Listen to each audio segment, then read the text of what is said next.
Hey everyone, and welcome back for another deep dive. Yes, welcome back. Today we're going to be tackling a topic that's generating a lot of buzz lately, and that's the societal safety of cannabinoids and psychedelics. It's certainly a hot topic. Yeah, and we're not just talking about what happens in the lab here. We're looking at the bigger picture.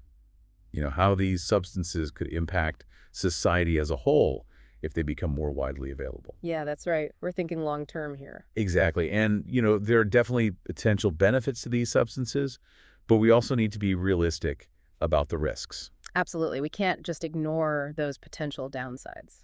Right. So we're going to be talking about some of those concerns head on. Things like addiction, psychological risks, misuse. It's important to be upfront about those things. Yeah, absolutely. So to help us unpack all of this, we've got a whole stack of research articles, regulatory guidelines, and even some perspectives from the pharmaceutical world. A nice little mix of sources. Yeah, so let's just jump right in and start with the big one, addiction. Okay, addiction. One of the sources we looked at defined it as a complex condition characterized by compulsive drug seeking and use despite harmful consequences. Yeah, that's a pretty standard definition. And it's not a simple yes or no situation. Right. It's definitely more complicated than that. It's a spectrum, and it's influenced by a whole bunch of factors. Absolutely. There are a lot of things that play into it. So it's not just about the substance itself. No, not at all. It's about the individual, their genetic predispositions, their environment, their social context. All of those things can make a difference. Right. And when it comes to cannabinoids, specifically THC, the research shows there is a potential for addiction. Okay, so there is some risk there. But it's not a guarantee. No, not everyone who uses THC will become addicted. Exactly. The risk varies a lot depending on the person, their patterns of use, and a whole host of other factors. So it's really about understanding those individual differences. Right. And it's about promoting responsible use education. Definitely people need to be informed about the potential risks.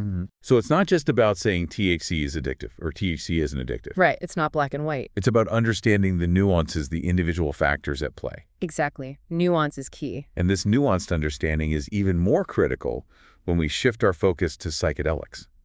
Okay, psychedelics. While they're not typically associated with addiction in the same way as some cannabinoids, Right, they have a different profile. they do come with their own set of potential psychological risks. Okay, so there are risks to be aware of. Things like anxiety, paranoia, and in some cases, more lasting mental health challenges. And those can be serious issues. They can. And again, context is key. Right.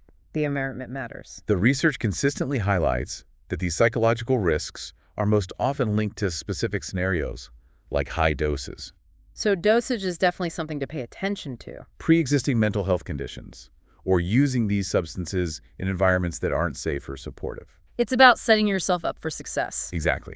It's rarely a simple cause and effect relationship. There's usually more to the story. So it sounds like there's a lot of individual variation in how people respond to these substances, There is. We see a lot of variability in the research. both in terms of potential benefits and potential risks. Yes. Both sides of the coin. Okay, so we've talked about addiction and psychological risks. What about misuse? Misuse, okay. What does that actually mean? Well, misuse basically means using a substance in a way that's not intended or recommended. So not following the guidelines, Right. It could be taking higher doses than prescribed combining substances. or using them for non-medical reasons. Exactly. Going against the recommended use. And misuse can amplify both the risk of addiction and the potential for psychological harm. It definitely increases the chances of negative outcomes. Right. It's about understanding the guidelines, respecting the power of these substances, and using them responsibly. Responsibility is a key word here. And that's where things like clear labeling and education become absolutely essential. Yes. People need to know how to use these substances safely. Because if people don't understand the risks or how to use these substances safely, the potential for harm increases significantly. Absolutely. Knowledge is power in this case. So we need to talk about regulatory frameworks. Okay, let's dive into regulations. What role do they play in all of this? Well, regulatory frameworks are absolutely crucial in mitigating these societal risks. So they're really important, They are, but it's not about stifling access. but not about banning these substances outright. No, it's about creating guardrails that promote responsible use and protect public health. So a system that allows for safe and responsible access. Exactly, that's the goal. And a well-designed regulatory system does a couple of key things. Okay, what are those key things? First, it helps to reduce black market activity. That makes sense. When you have a legal and regulated market, it Squeezes the space where the black market can thrive. Because people have a safer alternative. Right. People are less likely to turn to unregulated and potentially dangerous sources. Yeah, if they can access these substances safely and legally. Exactly. And second, regulatory frameworks can promote responsible use. By setting some ground rules. Right. By providing clear guidelines for production, labeling, and dispensing of these substances. So it's about creating a structured system. It is. It's about setting standards, ensuring quality control, and providing consumers with the information they need to make informed decisions. All important factors. And this brings us to one of the key elements highlighted in the sources, cGMP compliance.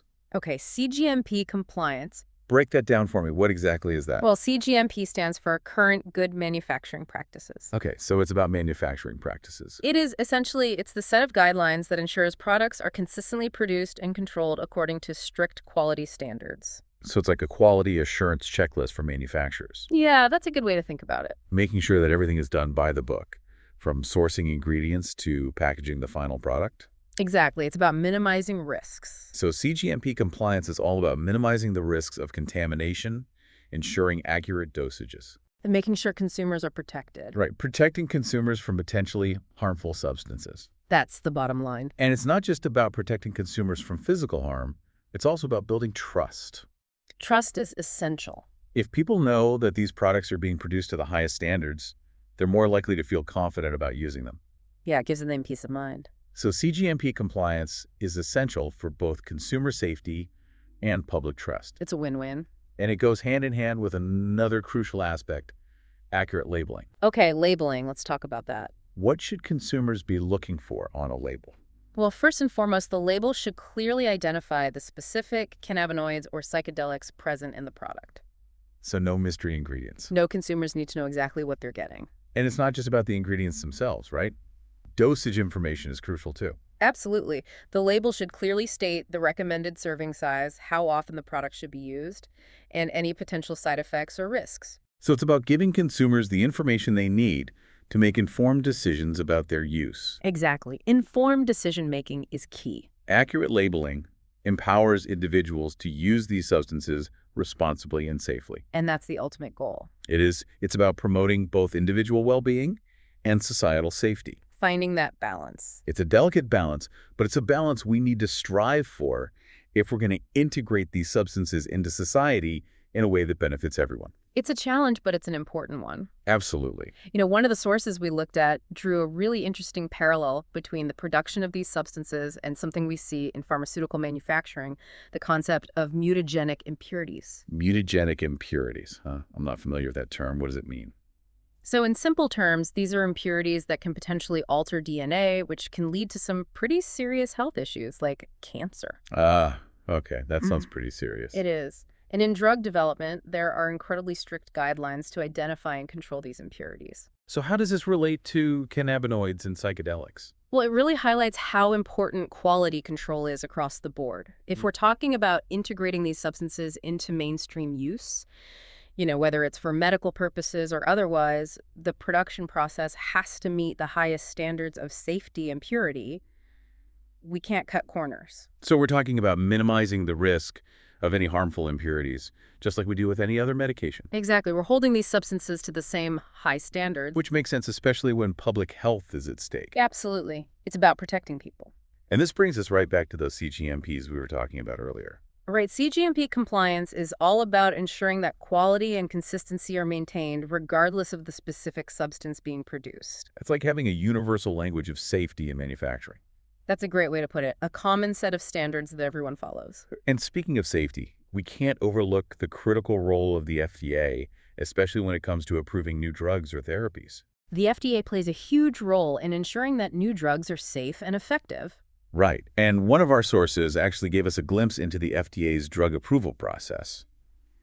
And wow, it is a long and complicated road. It is. It's definitely not a quick and easy process. No, they really put these drugs through the ringer. It's a multi-stage process, starting with preclinical research. Okay, so they start with research in the lab. Right. And then it progresses through various phases of clinical trials, each one meticulously designed to assess different aspects of the drug, like safety, efficacy, dosage, you name it. So they're looking at it from all angles. They are. And it's not a rubber stamp situation either. No, the FDA takes their job very seriously. They do. They have the power to halt a clinical trial at any point if there are concerns about patient safety. So they're really looking out for the patients. Exactly.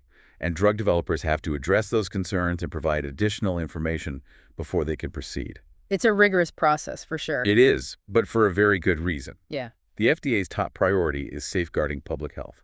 And that includes making sure that any new drug is both safe and effective. Right. So they're not just looking at whether a drug works, they're also looking at whether it's safe for people to use. Absolutely. Safety is paramount. And speaking of the FDA, they've become increasingly involved in the cannabis space recently. Yeah, cannabis is a whole other ballgame. It is. There's been a lot of talk about potential pathways for approving cannabis-derived products for medical use. So we're seeing some movement in that area. We are, but it's still a bit of a legal and regulatory gray area. It is. Cannabis is federally illegal in the U.S., which makes things complicated. To say the least.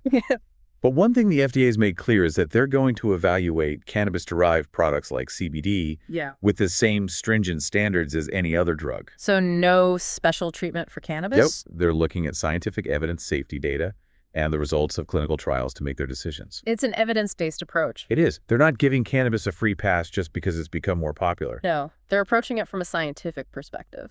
Which is the most responsible way to ensure public safety. Absolutely. We need to rely on solid evidence. And make informed decisions about potential therapeutic applications. Right. Not just jump on the bandwagon. Exactly. But I keep coming back to this. What about all the anecdotal evidence that's out there? Anecdotal evidence. Okay, there are so many stories about people who have benefited from using these substances. Shouldn't that count for something? Anecdotal evidence can be valuable. It can give us insights and generate ideas for research. It's not completely useless. No, but it's important to remember that it's not the same as scientific evidence. Right, it's just one person's experience. Exactly. We can't generalize from a single story. So those personal stories might be compelling, but they're just the starting point. We need more rigorous research to confirm those anecdotal reports. Research that's designed to give us reliable results. Exactly. And one of the sources brought up a concept that's often overlooked in research: statistical power. Statistical power. Okay, remind me what that is again? Basically, it refers to the probability of a study detecting a real effect, if one actually exists. So if a study has low statistical power, it might miss something important. Exactly. It might fail to detect a real effect, even if it's though. So it's not just about doing research. It's about doing research that's robust enough to give us reliable results. Exactly. We need to make sure our research is solid. Especially when we're dealing with substances as potentially impactful as cannabinoids and psychedelics. We can't afford to base decisions on weak evidence. Right. We need to make sure the research we're using to inform policy decisions is top-notch. And that it's been conducted with rigor and transparency. Okay, so we've got rigorous research, we've got clear communication. What else is important? Well, we also need to consider the ethical implications of these substances. Ethical implications. Okay, that's a big one. It is. We're talking about substances that can profoundly alter consciousness and experience. So there are some serious ethical considerations. There are, and one that immediately comes to mind is the potential for misuse or abuse, right? These substances have shown promise in therapeutic settings. But they can also be misused recreationally, And that raises concerns about potential harm. both to the individual and to society as a whole. So we need to be mindful of the potential for harm. Absolutely, and we need to have honest conversations about how to mitigate those risks. While still allowing for responsible use. It's a delicate balance. It is. And then there's the issue of access and equity. Yes, making sure that everyone who needs these substances can get them. Exactly. And that they're not just available to those who can afford them. Right, we need to ensure equitable access. But it's not all doom and gloom. One of the sources highlighted a potential positive ethical implication. Okay, a positive implication. A possibility that these substances could promote empathy and compassion. Interesting. Tell me more about that. Some research suggests that certain psychedelics, especially when used in controlled settings, can foster feelings of interconnectedness, empathy, and even a sense of awe and wonder. So they could potentially help us connect with each other on a deeper level. That's the idea. And if that's the case, it could have huge implications for how we address societal challenges. Like resolving conflicts or protecting the environment. Exactly. It's a really fascinating possibility. It is, but it's one that requires further exploration and a cautious ethical approach. We need to be mindful of the potential risks while also being open to the potential benefits. Exactly. It's about finding that balance. So we've talked about the potential risks and benefits, the importance of harm reduction, the complexities of regulation. It's been quite a journey. It has. We've covered a lot of ground. And I think the key takeaways is that the societal integration of cannabinoids and psychedelics is a complex process. It's not a simple yes or no issue. No, it's a journey, not a destination. Hmm. And as we continue on this journey, we need to stay informed, engage in open and honest conversations, and advocate for policies that prioritize public health. Absolutely. We need to keep learning and keep talking. We've only just begun to explore the potential of these substances. And the choices we make now will have a lasting impact. They will. So let's make sure those choices are informed and responsible. I agree. Let's move forward with caution and wisdom. But before we wrap up this part of our deep dive, I want to explore one more fascinating aspect: the potential impact of these substances on how we view mental health and illness. Ah, yes, that's a huge topic. It is. For decades, we've operated under a very specific model of mental health. But these substances are challenging some of the fundamental assumptions of that model. So they're shaking things up a bit. They are, in a big way. Yeah. How are these substances shifting our understanding of mental health? Well, for one thing, they're making us reconsider the very nature of consciousness itself. Okay, that's pretty deep. It is, psychedelics in particular can induce altered states of consciousness that challenge our traditional understanding of the self, the world, and our place within it. So they're expanding our understanding of what's possible. Exactly. They're showing us that there's more to reality than we might think. That can be a very powerful experience. It can be transformative for both individuals and for society as a whole. I'm thinking about those therapeutic applications we discussed earlier, treating depression, anxiety, PTSD.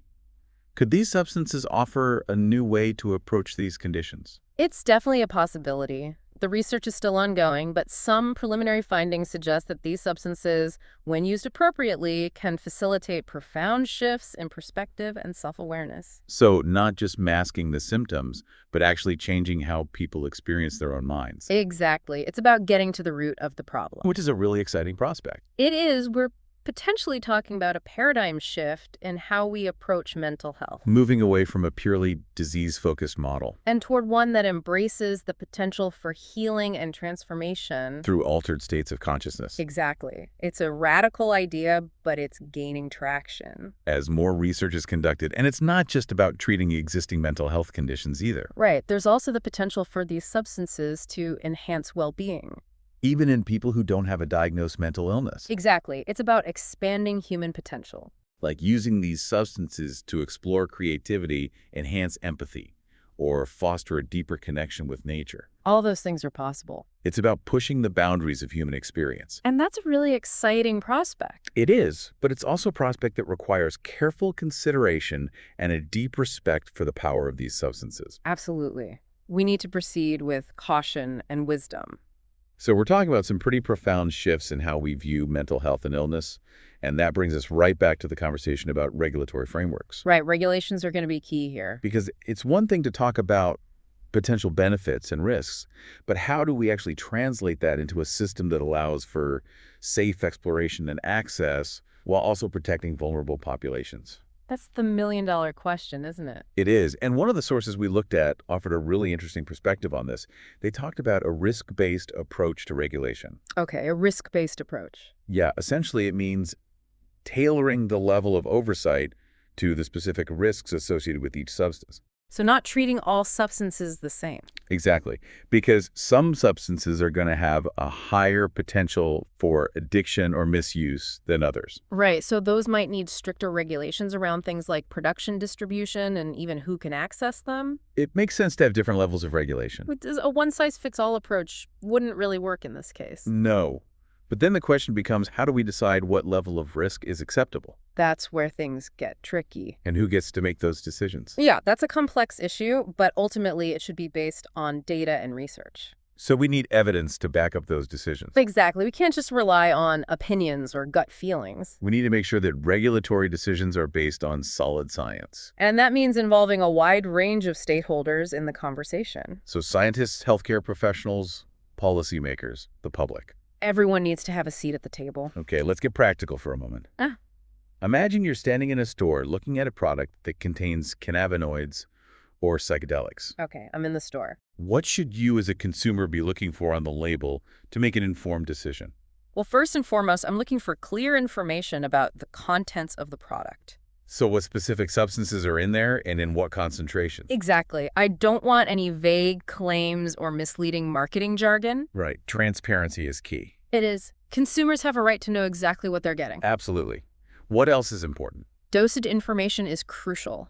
How much should I take? How often should I use this product? And are there any potential side effects or risks? Right. A responsible manufacturer will be upfront about those things. So it's really about being an informed consumer.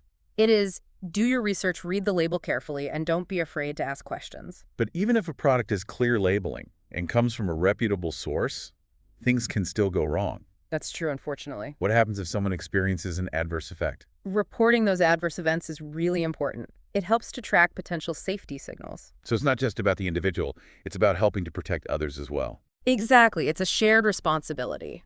Manufacturers, consumers, healthcare providers, regulators, we all need to work together. To create a safe and responsible system. Okay, so we've covered a lot of ground today. We have. It's been a really interesting discussion. We've talked about the potential risks and benefits of these substances, the importance of harm reduction, the complexities of regulation. It's a complex landscape for sure. It is, but I think the key takeaway is that the societal integration of cannabinoids and psychedelics is a journey. It's not a destination. No, it's an ongoing process, and as we continue on this journey, we need to stay informed. Keep learning and keep asking questions. Engage in open and honest conversations and advocate for policies that prioritize public health. Because the choices we make now will have a ripple effect for years to come. So let's make sure those choices are wise and well-informed. Absolutely. Let's create a future where these substances can be used safely and responsibly. Thanks for joining us on this deep dive. It's been a pleasure. Until next time, stay curious and keep learning.